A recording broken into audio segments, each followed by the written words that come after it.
Hey, Raisin. All right. I'm going to mute everybody and we'll get down to business.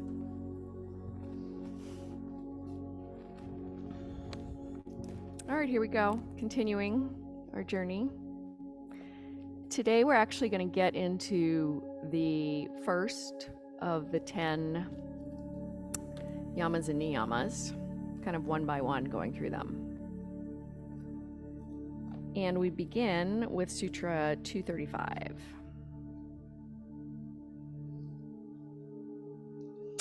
So the yama is Ahimsa, which means nonviolence. We've talked about this a little bit in the past, but this one is specifically speaking to it in the context of this journey through the 10 yamas and niyamas. So the sutra says specifically, in the presence of one firmly established in nonviolence, all hostilities cease. In the presence of one firmly established in nonviolence, all hostilities cease. So there's a couple things I want to just speak to in terms of the translation here. Remember, we're always reading a translation from Sanskrit, and Swami Satchidananda, who's our teacher and translator here, has translated to say all hostilities cease. The word all is actually not in the Sanskrit. And I would kind of pick a little argument with the word all because I feel like there's a lot of factors. But hostilities cease. In the presence of one firmly established in nonviolence, hostilities cease. Kind of lands for me better than all hostilities. There are some things that are beyond our control. But I think the point that he's making is a really important one. That if we can establish ourselves in, he says in the discussion, word, thought, and deed of nonviolence. What we say, what we think, what we do, established in nonviolence, then hostilities cease. So I think the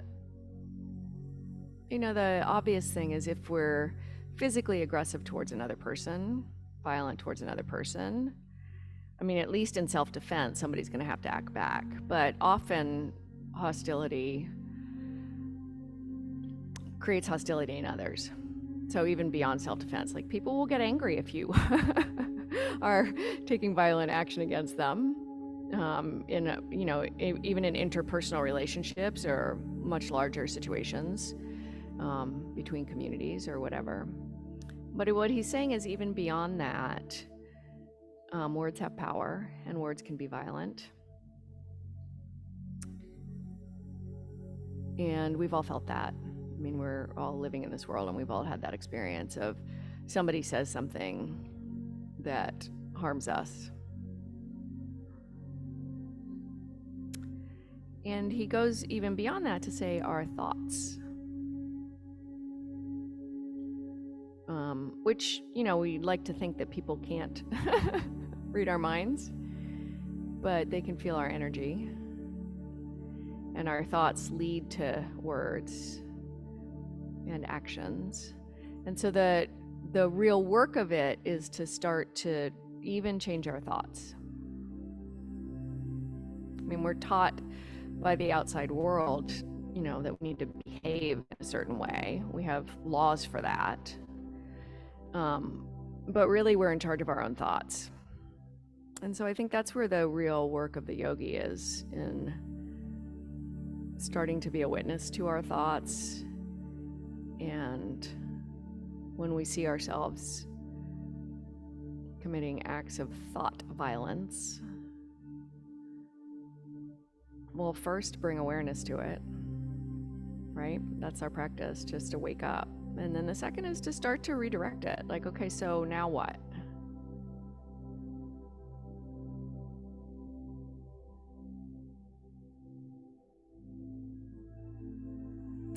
It's interesting because I feel like in our culture right now, there's a tendency towards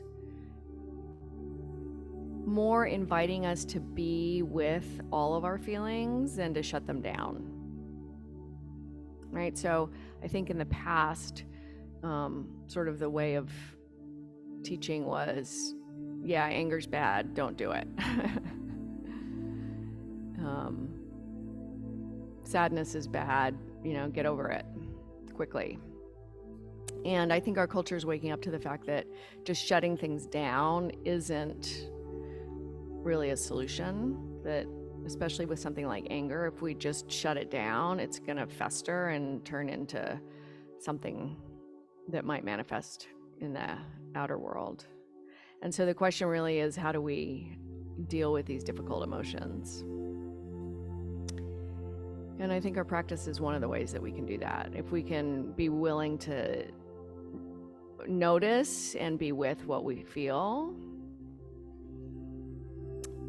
in a place where we can self-regulate, and then maybe there'll be some insight around what needs to be done that isn't actually a result of violence or causing violence. So I don't really have a prescription. I just have an invitation to allow ourselves to be with what we're feeling, so there's less trapping of that energy. So I'm going to invite us into a practice today. If there's some strong feelings that you need to be with, my teacher Tara Brach says it's like a scientific experiment. You kind of titrate it, right? Just like go in there, like what's going on with that? And if it becomes too much, you can go back to the anchor in your practice, your breath or your body. So let's do this. Let's create a posture.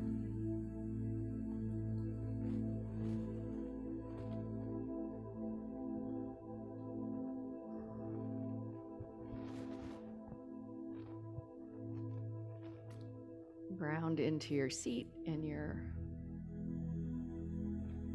legs or your feet.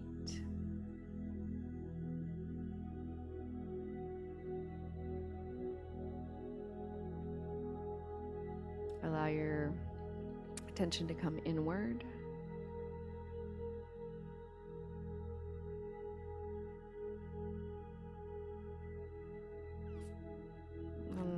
Let's get grounded in what's real, what's actual, which is your body. Feel your seat, and maybe also your feet.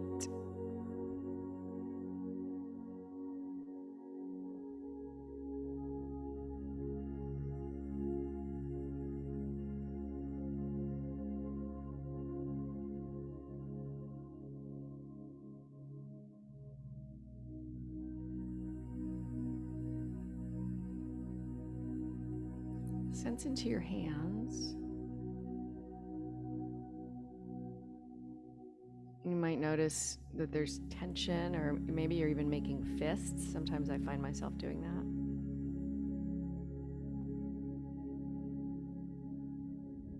And kind of soften.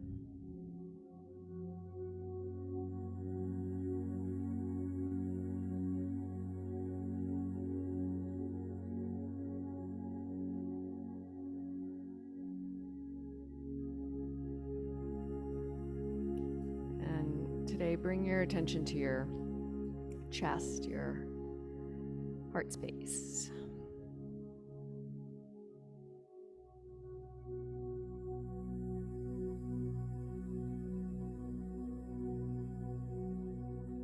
Notice the movement coming from your breath.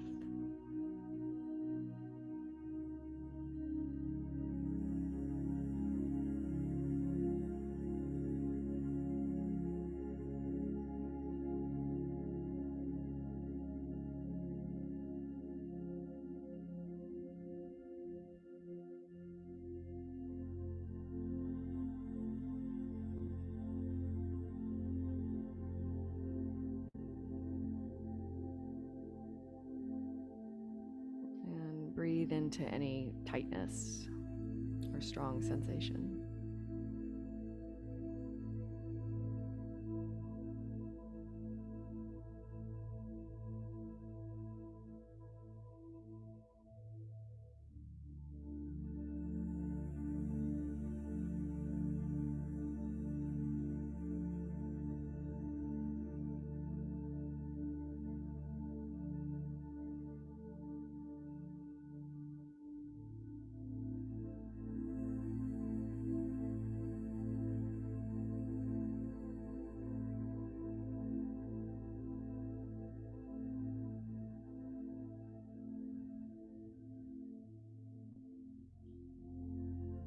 This week I found myself mad at technology. The Wi-Fi wasn't working, etc., etc.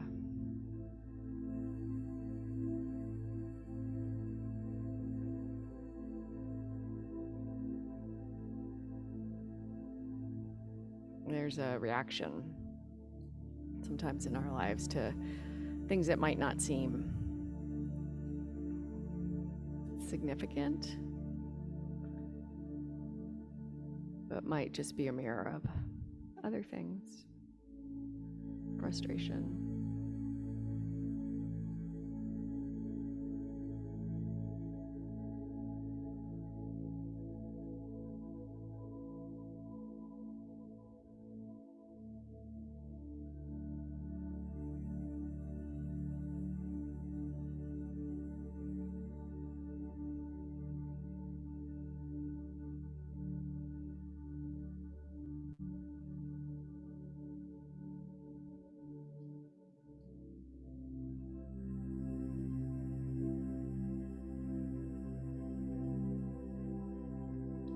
It's in those moments when it might be helpful to ask, is there something more going on?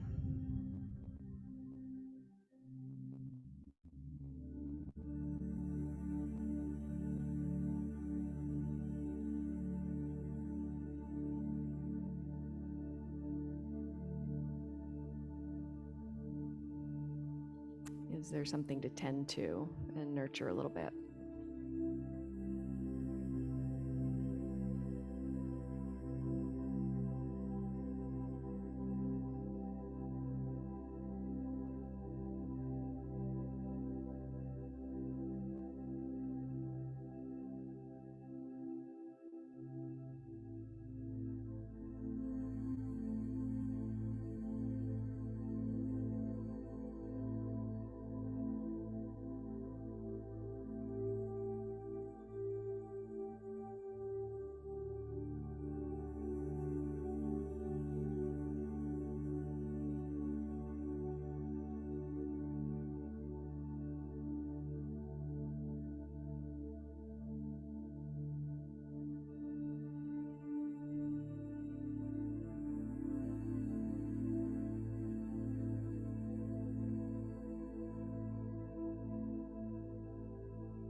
The question I ask myself is, what do I really want?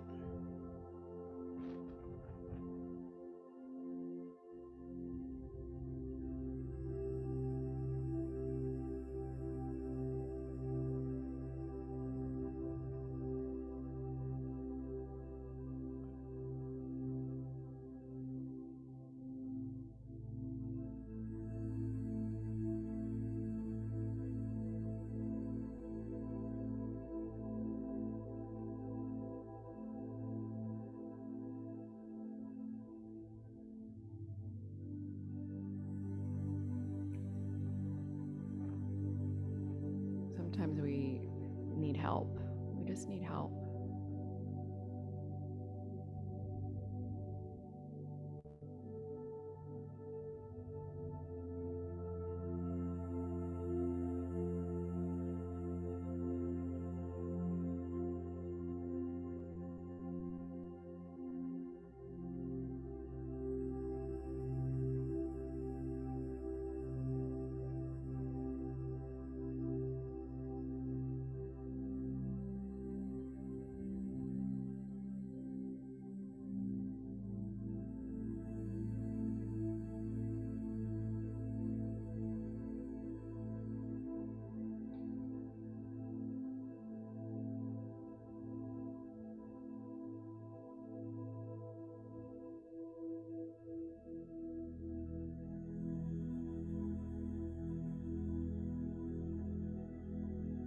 we need to be seen and heard.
Notice what you're feeling at your chest or heart center right now.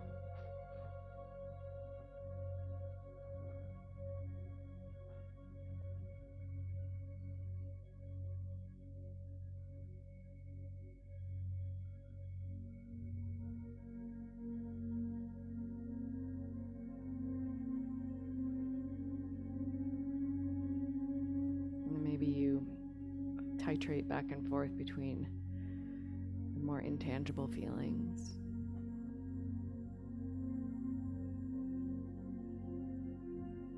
and the physical feeling of your body.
to take some bigger breaths.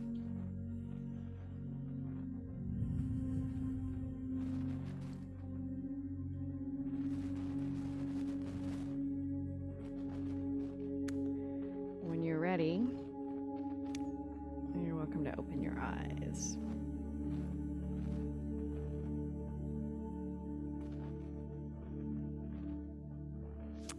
I want to just share an idea. One of my teachers once taught me, it was really like a new learning for me, that anger comes from having something taken from us without our permission. Right? It might be a person. One of the stages of grief is anger. It might be a toy and you're a 2-year-old. You know, and you throw a little tantrum like, you took my truck. And then, you know, the thing is that in that situation, when something's taken from us, what do we actually really want? I mean, the first reaction might be revenge. I want it back. I want to hurt somebody who hurt me, or take something from somebody who took something from me. But the thing that we lost was our peace of mind and our sense of safety. And hostility doesn't bring us that. Right? So he says, in the presence of one firmly established in nonviolence, hostilities cease. So if we can do the work to get to a place where we don't default into hostility when something happens, there's less hostility on the horizon as well. Which I think is what I want, is I just, like, peace of mind is an aim of all of these practices. So finding a way to really be with what happens and be able to pause and say, okay, well, what's the best way to handle this to really get what I want? Not the 2-year-old version, but the practicing adult version.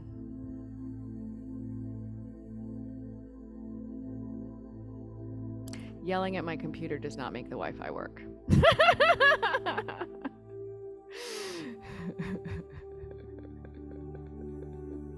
Being patient and trying to figure it out actually works a little better. Anyhow,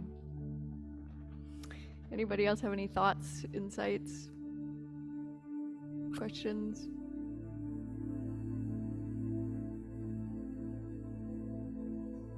All right, I hope you all have a nonviolent day.